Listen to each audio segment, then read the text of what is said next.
성도 여러분 안녕하십니까? 더운 여름 잘 지내고 계시나요? 네, 이제 벌써 2016년의 전반기 마지막 안식일입니다. 6개월이 정말 어떻게 지나갔는지도 모르게 참 빨리 지나갔다는 생각이 드는데요.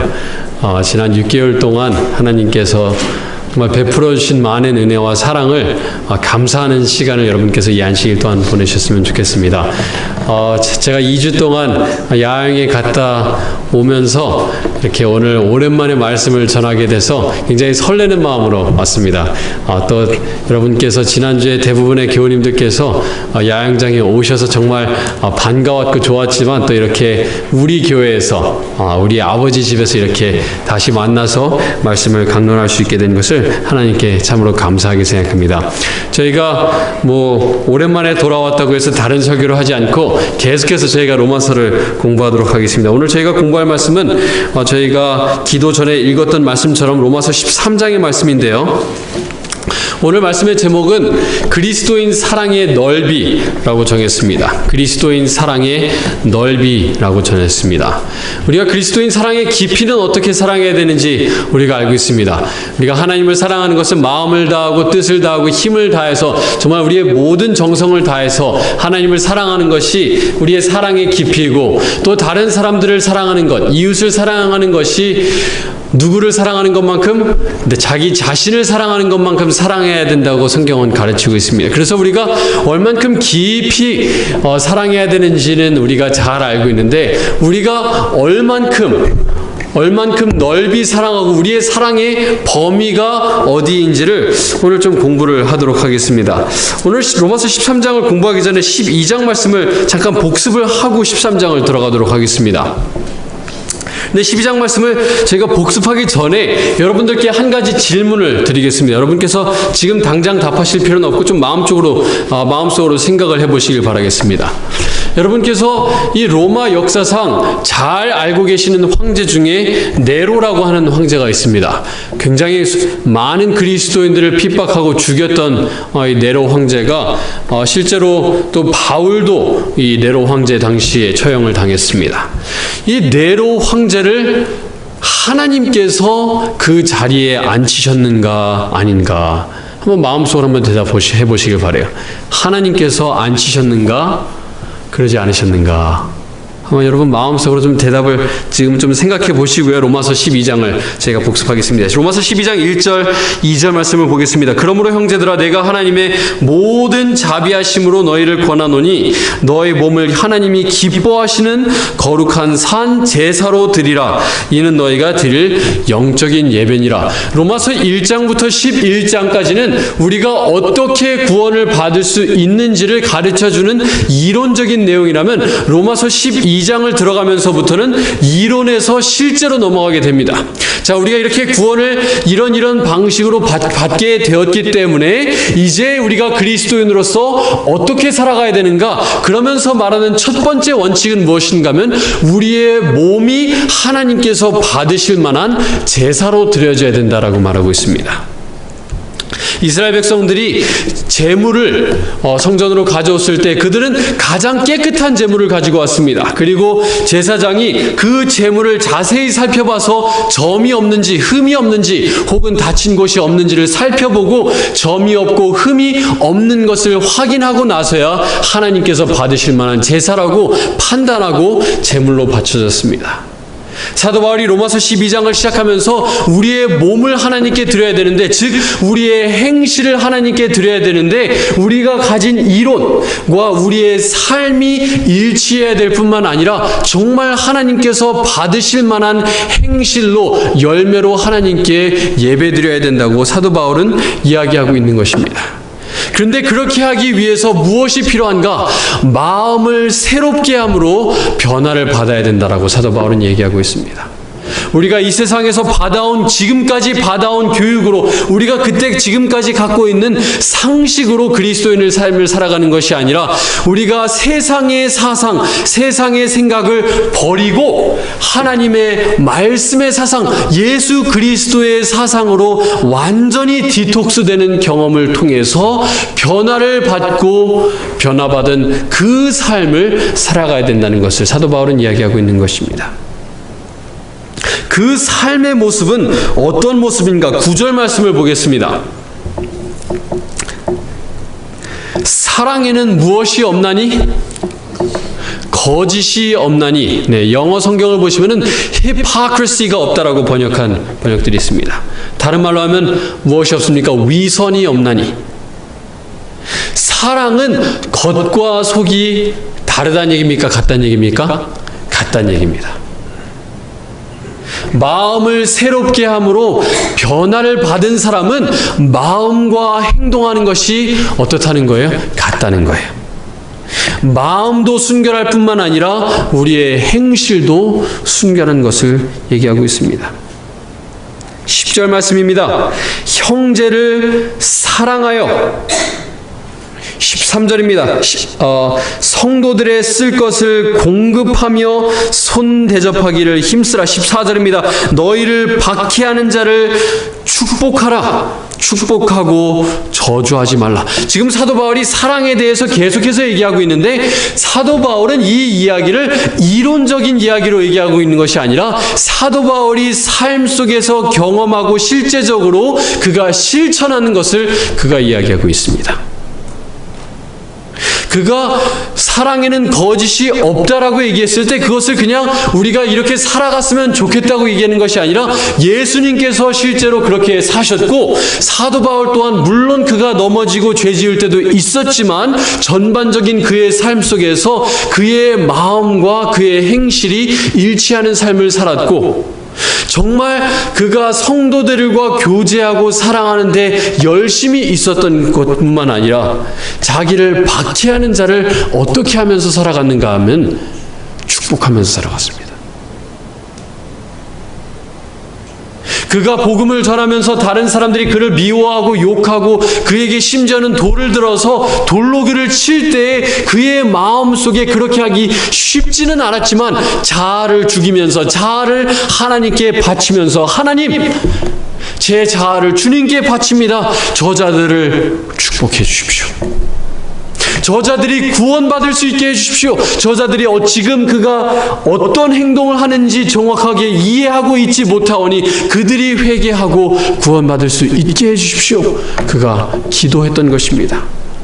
17절 말씀입니다. 아무에게도 악을 악으로 갚지 말고 모든 사람 앞에서 선한 일을 도모하라. 할 수 있거든 너희로서는 모든 사람과 더불어 화목하라. 내 사랑하는 자들아, 너희가 친히 원수를 갚지 말고 하나님의 진노하심에 맡기라. 20절입니다. 내 원수가 줄이거든 먹이고 목마르거든 마시게 하라. 21절입니다. 악에게 지지 말고 선으로 악을 이기라. 그래서 그리스도인들의 삶 속에서 나타나는 사랑에 대해서 이야기하고 계신데요, 그 중에서 가장 특별히 강조하고 있는 것은 우리가 내 자신을 박해하고 나를 힘들게 하고 나를 욕하는 사람들을 어떻게 대해야 될 것인지에 대해서 사도 바울이 얘기하고 있습니다. 그런데 이것은 이론이 아니라 사도 바울이 실제로 실천하던 것을 이야기하고 있습니다. 자, 12장까지는 참 감동적인 이야기들이 나왔는데요, 13장을 들어가시면요, 갑자기 주제가 바뀌는 것처럼 보입니다. 원수를 사랑하라는 말씀하시고 원수를 축복하고 악을 선으로 이기라는 말씀으로 12장을 마치시고 나서 13장에 갑자기 주제가 바뀌는 것처럼 보이는데요. 13장 1절 말씀을 보겠습니다. 각 사람은 위에 있는 누구에게 복종하라? 권세들에게 복종하라. 여기 나오는 권세는 누구를 얘기하고 있습니까? 하늘에 있는 권세를 얘기하고 있습니까? 천사들이나 하나님을 얘기하고 있습니까? 그렇지 않아요. 교회에 있는 권세를 얘기할까요? 네.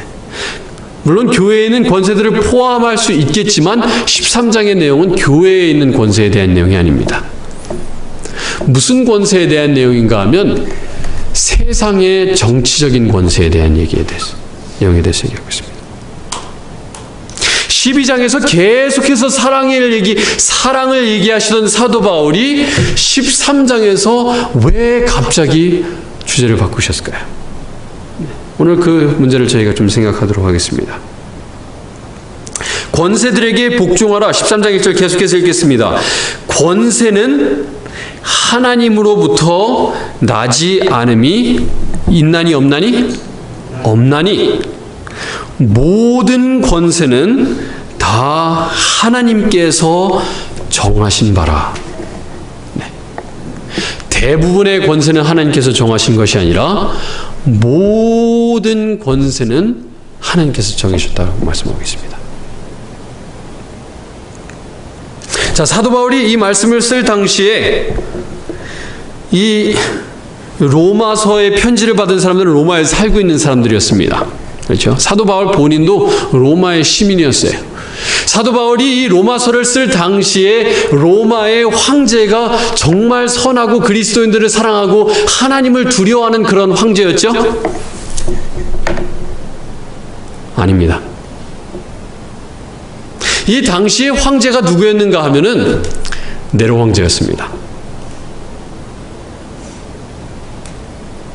사도 바울이 여기서 말하기를 우리가 권세들에게 복종하면서 살아가야 되는데 왜 그런가 하면 권세는 누가 정하셨기 때문에 모든 권세는 하나님께서 정하셨는데 네로 빼고 그 이외의 모든 권세를 하나님께서 다 정하신 것이 아니라 네로를 포함한 이 편지를 받고 있는 로마 그리스도인들이 살고 있는 로마의 황제 또한 누가 정하셨는가 하면 하나님께서 정하셨다는 얘기예요.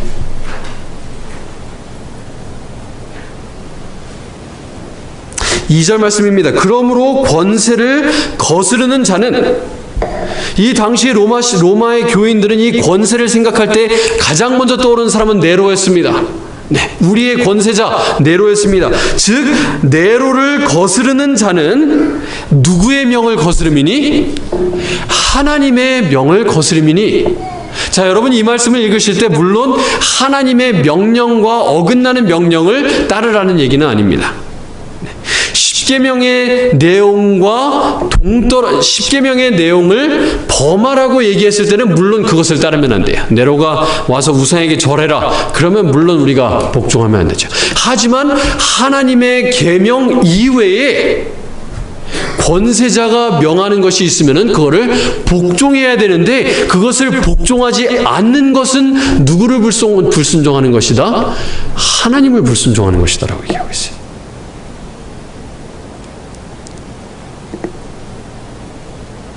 거스르는 자들은 심판을 자취하리라.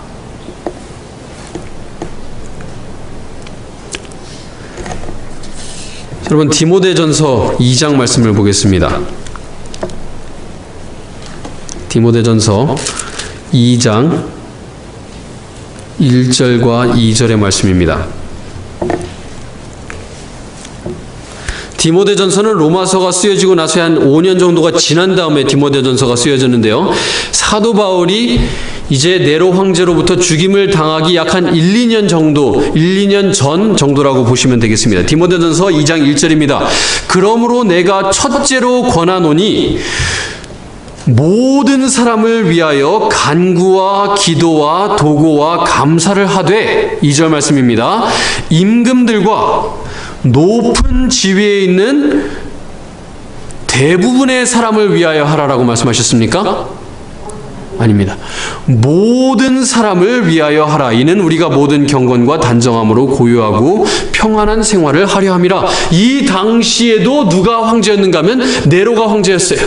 이제 네로로부터 죽임을 당하기 약 한 1, 2년 전에 사도 바울이 말하기를 모든 임금들과 권세자들을 위해서 기도하라고 사도 바울은 얘기하고 있습니다.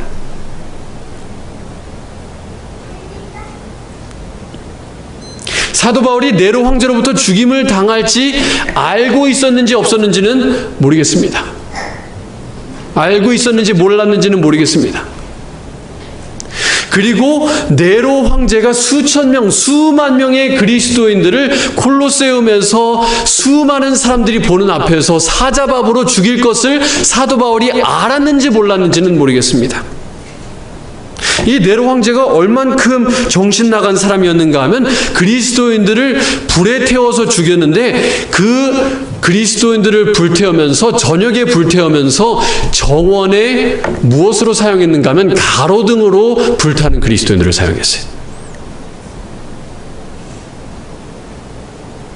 이 로마서의 편지를 받았던 그리스도인들이 이 편지를 받고 약 한 5, 6년이 지나고 나서 자기들이 그를 위해서 기도해야 했던, 네로를 위해서 기도했던 그 그리스도인들이 그 네로로부터 어떻게 당하고 있어요?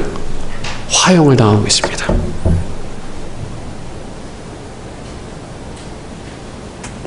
로마서 12장의 사도 바울이 너희를 박해하는 자를 축복하고 너희의 원수를 위해서 기도하고 너희의 원수를 사랑하고 악을 선으로 갚으라고 한 내용이 그냥 이론적인 것이 아니라 실질적인 것이라는 것을 알 수 있는 것이 13장에 나온다는 얘기예요. 왜냐하면 누구를 위해서 기도해야 되냐면 그 네로 황제, 자기를 죽일 네로를 위해서 사랑하고 그에게 선을 베풀고 그를 위해서 기도하라고 사도 바울은 얘기하고 있는 거예요.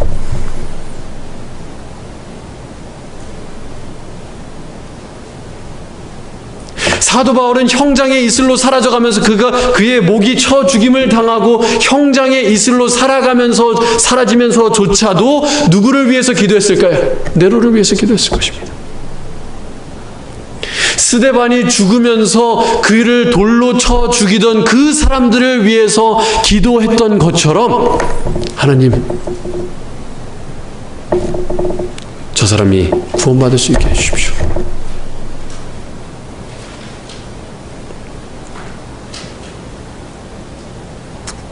그뿐만 아니라 이 로마서의 편지를 받았던 그리스도인들도 사자들에게 물리면서, 그리고 그들의 사랑하는 가족들이 불에 타면서 가로등으로 쓰이는 그 모습을 보면서 누구의 말씀을 기억했는가 하면 바울의 말씀을 기억했어요. 원수를 사랑하라. 너희를 박해하는 자를 축복하라. 권세자들은 모두 다 하나님께서 세우셨다.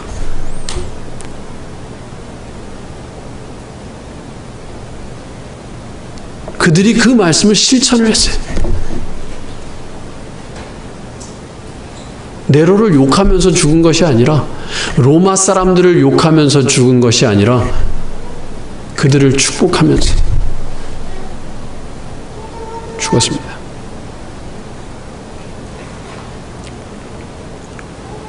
자, 로마서 13장 말씀으로 돌아오겠습니다. 로마서 13장 8절 말씀입니다. 다시 사도 바울이 사랑이라는 주제로 돌아오는데요.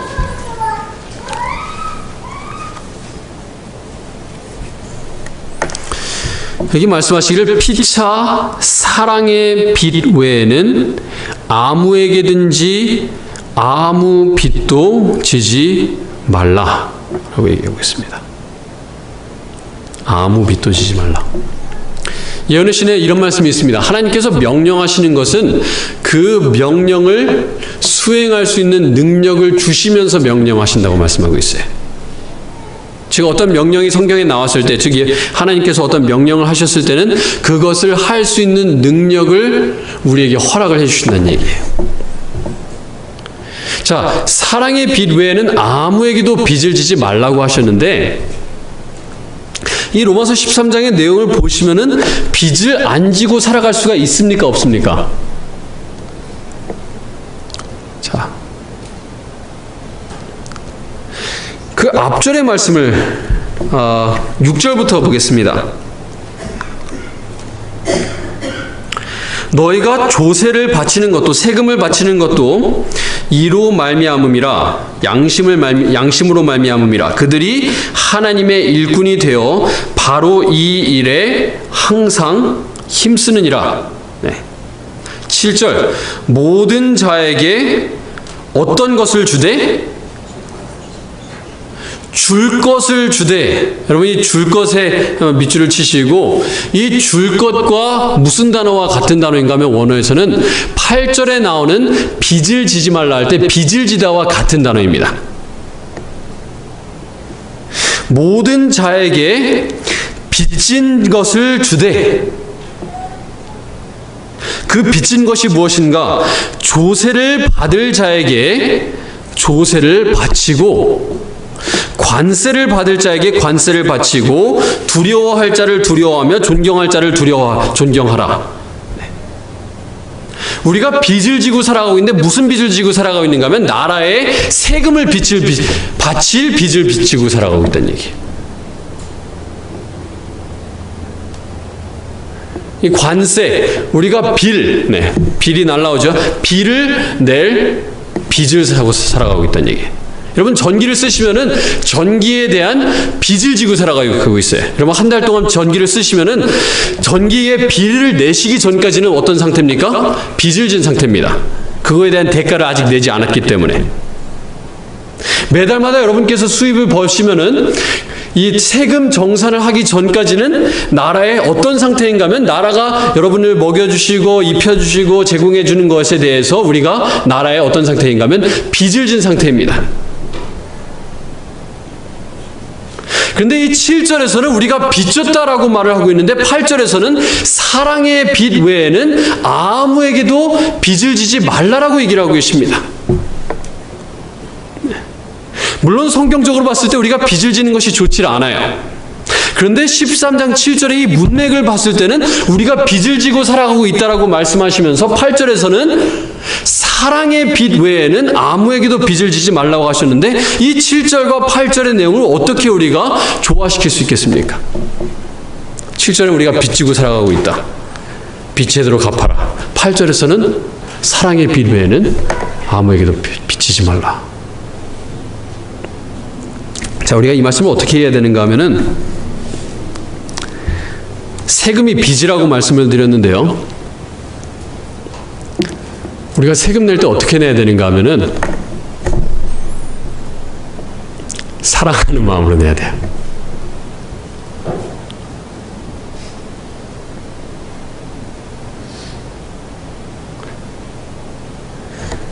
모든 빚이 무슨 빚이 돼야 되냐면 사랑의 빚이 돼야 돼요.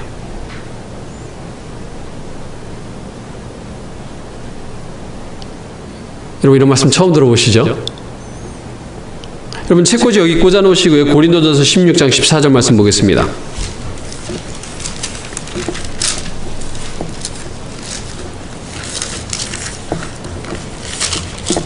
고린도전서 16장 14절 말씀입니다.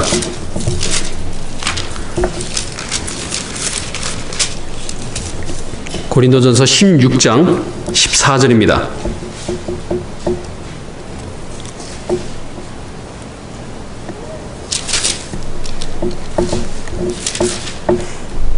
고린도전서 16장 14절 너희 모든 일을 무엇으로 행하라? 사랑으로 행하라. 모든 일에 무엇이 포함되어 있는가 하면 세금 내는 게 포함이 되어 있어요. 우리가 비를 낼 때 무슨 마음으로 해야 되는가 하면 사랑하는 마음으로 해야 된다고 이게 말씀하고 계시는 거예요.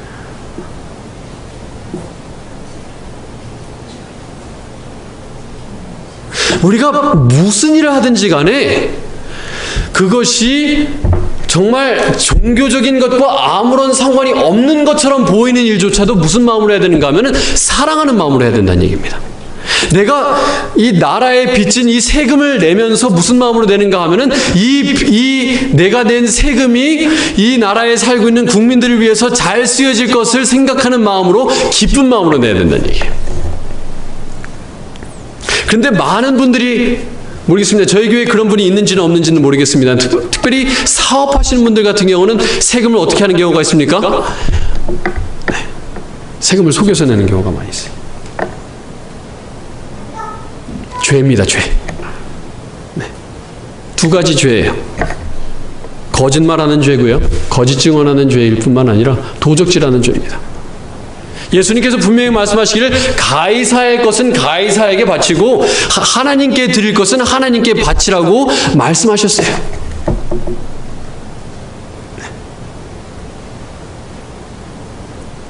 자, 오늘 저희가 사랑의 넓이에 대해서 저희가 공부를 하고 있는데, 그리스도인의 사랑의 깊이는 하나님을 우리의 온 마음과 뜻과 힘을 다해서 사랑하고 이웃을 내 몸과 같이 사랑하라고 말씀하셨는데, 그 넓이는 무엇인가? 그 범위는 무엇인가?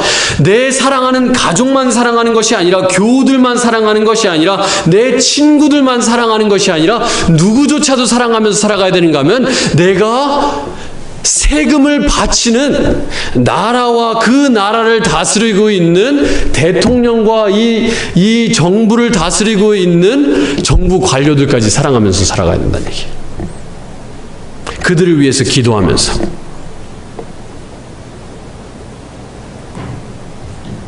그런데 한번 솔직하게 우리의 모습을 한번 생각해 보겠습니다. 여러분, 우리 정치인들 얘기할 때 어떻게 얘기합니까?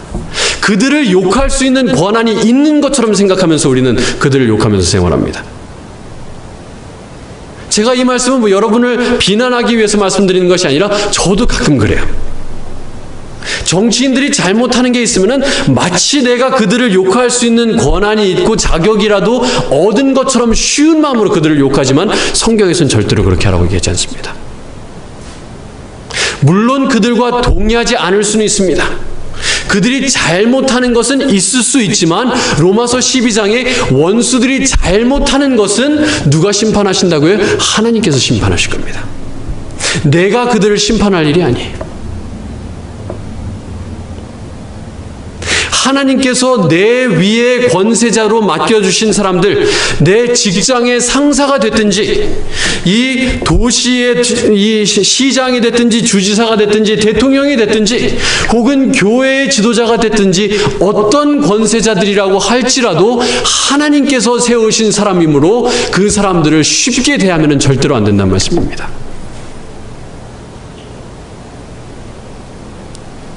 사울 왕을 누가 세우셨습니까? 하나님께서 세우셨어요. 다윗이 사울이 죽기 전에 기름 받았습니까? 죽고 나서 기름 받았습니까? 사울이 한창 살아있을 때 다윗이 기름 받았어요. 하나님께서 왕으로 다윗을 선택을 하셨는데, 다윗이 사울을 죽이고 자기가 왕이 될 수 있는 기회가 2번이나 있었습니다.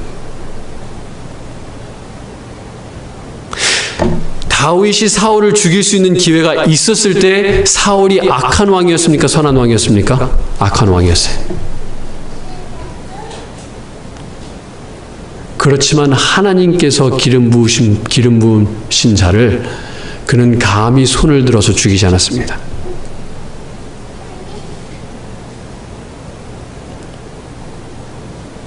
여러분, 오바마 대통령이 혹은 다음 대통령이 누가 될지 모르겠어요. 힐러리가 대통령이 될 수도 있고 트럼프가 대통령이 될 수도 있습니다. 여러분, 한국에 있는 박근혜 대통령이 여러분의 정책에 동의하지 않으실 수 있어요. 미국 대통령의 정책에 저도 반대하는 것 많이 있고, 박근혜 대통령의 정책에 제가 동의하지 않는 것들이 있습니다만, 그럼에도 불구하고 우리가 그들을 어떻게 해야 되는가 하면 그들을 존경하고 두려워하고 따르고 그들을 위해서 기도하라고 성경은 얘기하고 있어요. 물론 그들이 우리에게 하나님의 명령을 범하라고 했을 때는 그것을 따르면 안 돼요. 여러분, 그리스도인의 생애, 그리스도인의 삶은 교회에만 절대로 국한되지 않아요. 교회와 가정에만 절대로 국한되는 것이 아니라 우리가 사회생활하고 있는 모든 관계들, 그리고 우리가 대하는 모든 것들에 신앙은 관련이 되어 있어요. 심지어는 우리가 정치를 바라보는 것도 세상 사람들이 바라보는 것과는 완전히 다른 관점으로 바라봐야 돼요. 그래서 로마서 12장 2절에 우리가 마음을 새롭게 함으로 변화를 받아야 된다고 얘기하고 있어요. 세상의 사상과 성경의 사상을 적절히 섞어갖고 그것을 내 사상으로 만드는 것이 아니라 세상의 사상을 머리에서 빼두고 하나님의 사상으로 완전히 대체시켜야 된다는 얘기예요. 그것이 종교적인 것뿐만 아니라 가정적인 것뿐만 아니라 내 삶의 모든 부분이 하나님의 말씀으로 사상이 바뀌어야 돼요.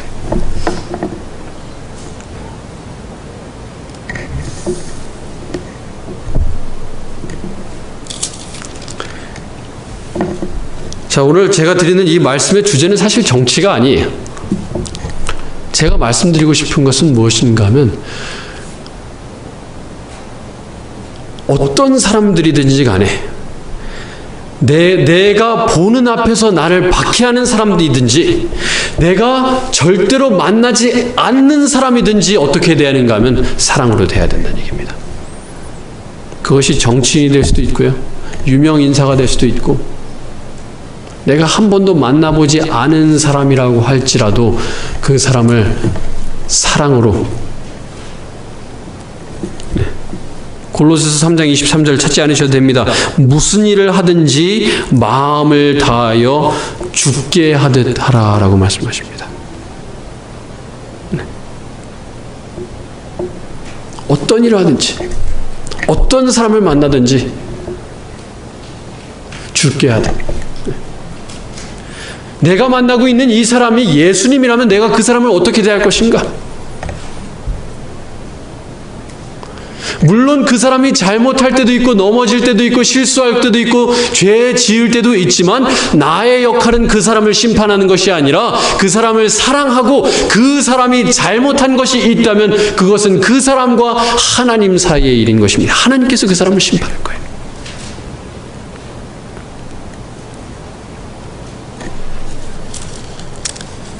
자, 그래서 로마서 13장 8절 말씀을 보겠습니다.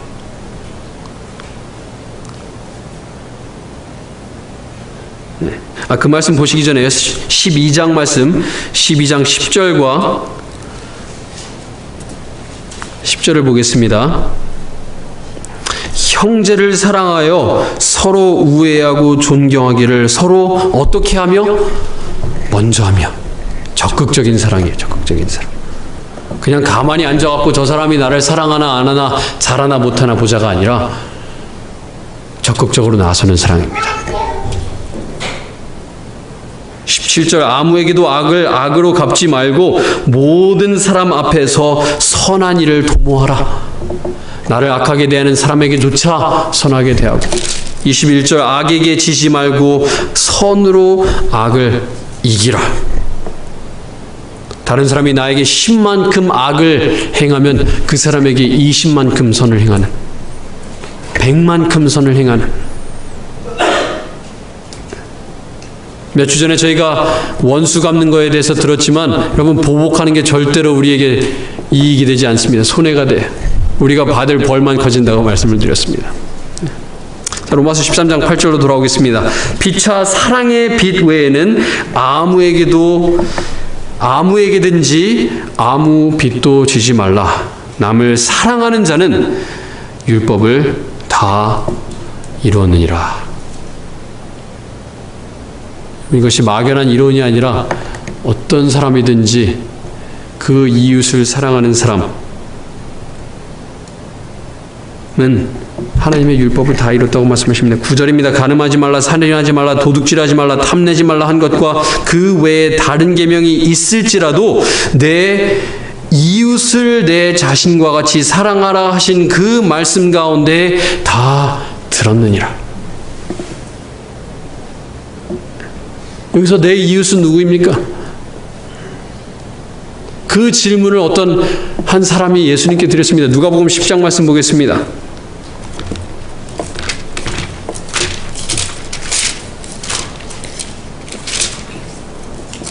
누가복음 10장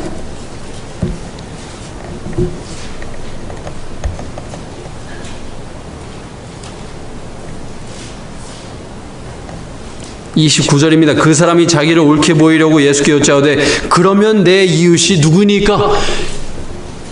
이 질문을 하기 전에 예수님께서 그 사람에게 말씀하셨습니다. 하나님을 사랑하고 내 이웃을 내 몸과 같이 사랑하라 라고 말씀하셨을 때 이 사람이 묻습니다. 누가 제 이웃입니까? 누구에게 제가 그만큼 사랑하면 되겠습니까? 제 가족을 그렇게 사랑하면 되겠습니까?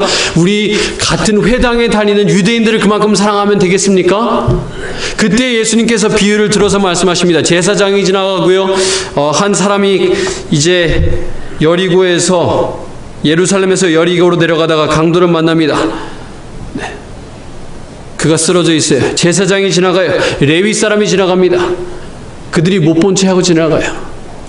그럴 때 한 사마리아 사람이 지나가면서 그를 치유해 줍니다. 그 이야기를 하시고 예수님께서 이 사람에게 이렇게 물으십니다. 36절. 내 생각에는 이 사람 중에 누가 강도 만난 자의 이웃이 되겠느냐? 이 사람이 질문한 것은 누가 저의 이웃입니까? 라고 물었지만 예수님은 그 질문을 바꿔서 누가 이 사람에게 이웃이 되어 주었느냐를 물으십니다.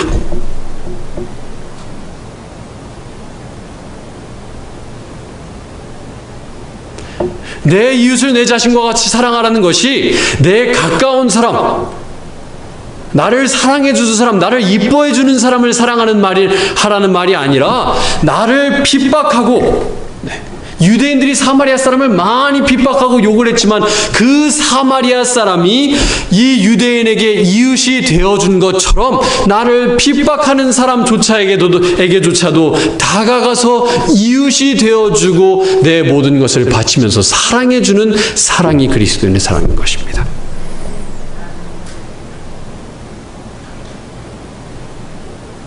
나를 콜로세움에 몰아세워 넣어서 사자밥이 되게 하는 그 네로에게조차 얼굴은 보지 못했지만 나를 화형시켜서 나를 가로등으로 사용하는 그 네로조차 사도 바울은 그를 위해서 기도하고 축복하고 사랑하라고 얘기하고 있습니다. 그에게 이웃이 되어주라. 그것이 그리스도인의 사랑의 넓이입니다. 여러분, 이 말씀을 우리가 이론적으로 받아들이지 마시기 바랍니다. 실제로 여러분의 삶을 힘들게 하는 그 사람에게 선으로 갚아주세요. 여러분, 너무너무 억울한 일이 있으십니까? 너무너무 상대방으로부터 피해를 많이 받은 일이 있으시면은 그 사람에게 너무너무 많은 사랑을 베풀어 주세요. 정말 이기적인 관점으로 봤을 때 여러분께서 그렇게 하셔갖고 그 사람이 구원 못 받잖아요? 그러면은 그 사람, 여러분께서 베푸신 선으로 인해서 그 사람 더 많이 불탈 겁니다. 네. 정말 이기적인 관점으로 봤을 때도 그게 수학적으로 봤을 때 맞아요. 정말 이기적인 관점으로 봤을 때. 그게 제대로 보복하는 방법입니다. 물론 우리가 그런 의도에 사는 건 절대로 아닙니다만 로마서 12장에 그렇게 말씀하시죠. 우리가 친절을 베풀음으로 인해서 그 사람의 머리에 숯불을 올리는 거라고 얘기했어요. 내가 그 사람에게 친절을 베풀었을 때 그 사람이 나에게 계속해서 악으로 갚으면은 하나님께서는 분명하게 그것을 그만큼 처벌하실 거예요. 여러분, 많이 사랑하시기 바랍니다. 과하게 사랑하시기 바랍니다. 정신 나간 사람처럼 사랑하시기 바랍니다. 다른 사람들이 봤을 때 저 사람 혹시 미친 것 아닌가? 바보 아닌가? 그런 이야기 듣도록 사랑하시기 바랍니다. 예수님께서 그렇게 하셨어요. 천사들이 이해하지 못했습니다. 왜 예수님께서 저렇게 하시는가? 저렇게 채찍질 당하시면서 침뱉음 당하시면서 왜 원수들, 자기를 미워하는 저 사람들을 위해서 저렇게 돌아가시나? 하지만 예수님께서는 그들을 축복하시면서 돌아가셨습니다. 여러분, 그 사랑을 본받으시고 실천하시는 여러분과 제가 되길 바라면서 오늘 말씀을 마치겠습니다. 다 함께 일어나셔서 마치는 찬미 504장 부르겠습니다. 찬미